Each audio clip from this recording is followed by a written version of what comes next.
1900 are The Last President by Ingersoll Lockwood, Chapter 2. Great as has been the world's wonder at the uprising of Mr. Bryan's struggling masses in the city by the sea and the narrow escape of its magnificent homes from fire and brand, yet greater still was the wonderment when the news was flashed across the land that Chicago did not stand in need of a single Federal soldier. Chicago is mad, but it is the madness of joy.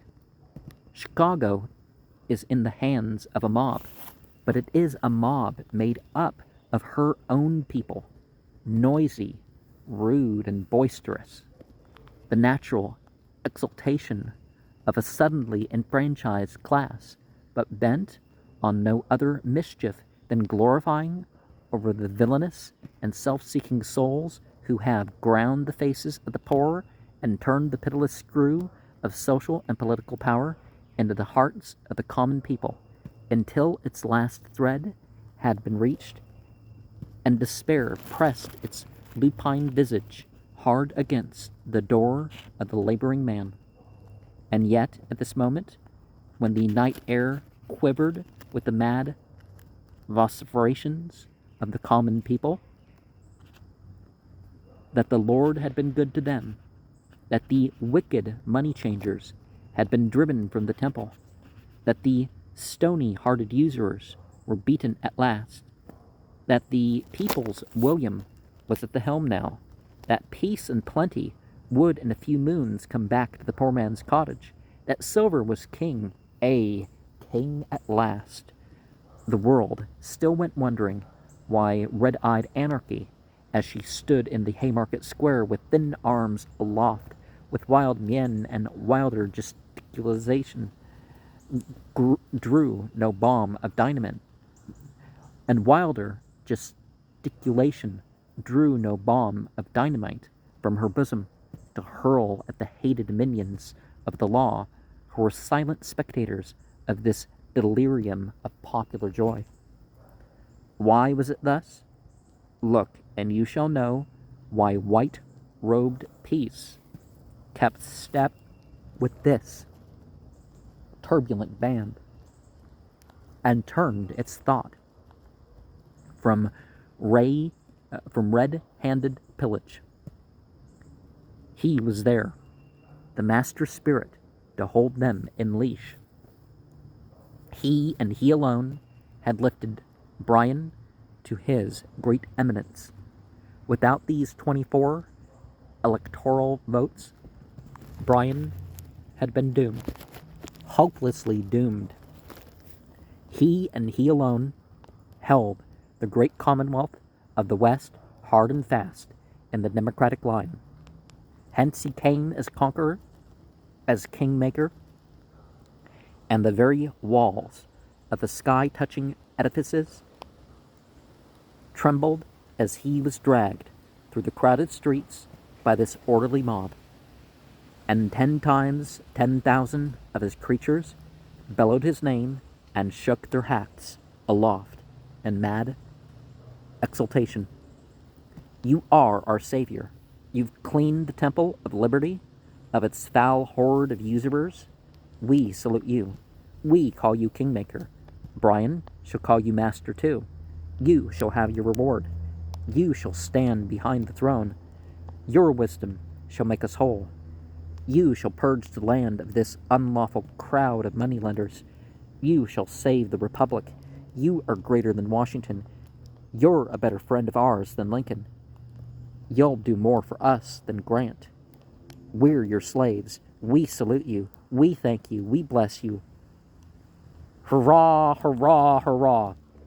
But yet, this vast throng of tamed monsters, this mighty mob of momentarily good-natured haters of established order, broke away from the master's control for a few brief moments and dipped their hands in the enemy's blood. The deed was swift as it was terrible. There were but 4 of them, unarmed, on pleasure bent, At sight of these men, 1,000 throats belched out a deep and awful growl of hatred. They were brave men, and backed against the wall to die like brave men. Stricken down, beaten, torn, trampled, dragged. It was quick work. They had faced howling savages in the far west, painted monsters in human form, but never had they heard such yells leave the throats of men. And so they died, 4 brave men, clad in the blue livery of the Republic, whose only crime was that some months back, against the solemn protest of the master, their comrades had set foot on the soil of the Commonwealth and saved the metropolis of the West from the hands of this same mob. And so Chicago celebrated the election of the new president, who was to free the land from the grasp of the moneylenders and undo the bad business of years of unholy union between barterers and sellers of human toil and the lawmakers of the land. Throughout the length and breadth of the South and beyond the Great Divide, the news struck hamlet and village like the glad tidings of a new evangel, almost as potent for human happiness as the heavenly message of 2,000 years ago. Bells rang out in joyful acclaim, and the very stars trembled at the telling, and the telling over and over of what had been done for the poor man by his brethren of the North. And around the blazing pine knots of the southern cabin, and in front of the mining campfires of the far west, the cry went up, "Silver is king, silver is king." Black palms and white were clasped in this strange love fest, and the dark-skinned grandchild no longer felt the sting of the lash on his sire's shoulder. All was peace and goodwill, for the people were at last victorious over their enemies who had taxed and tied them into a very living death. Now the laborer would not only be worthy of his hire, but it would be paid to him in a people's dollar, for the people's good. And now the rich man's coffers would be made to yield up to their ill-gotten gain, and the sun would look upon this broad and fair land and find no man without a market for the product of his labors.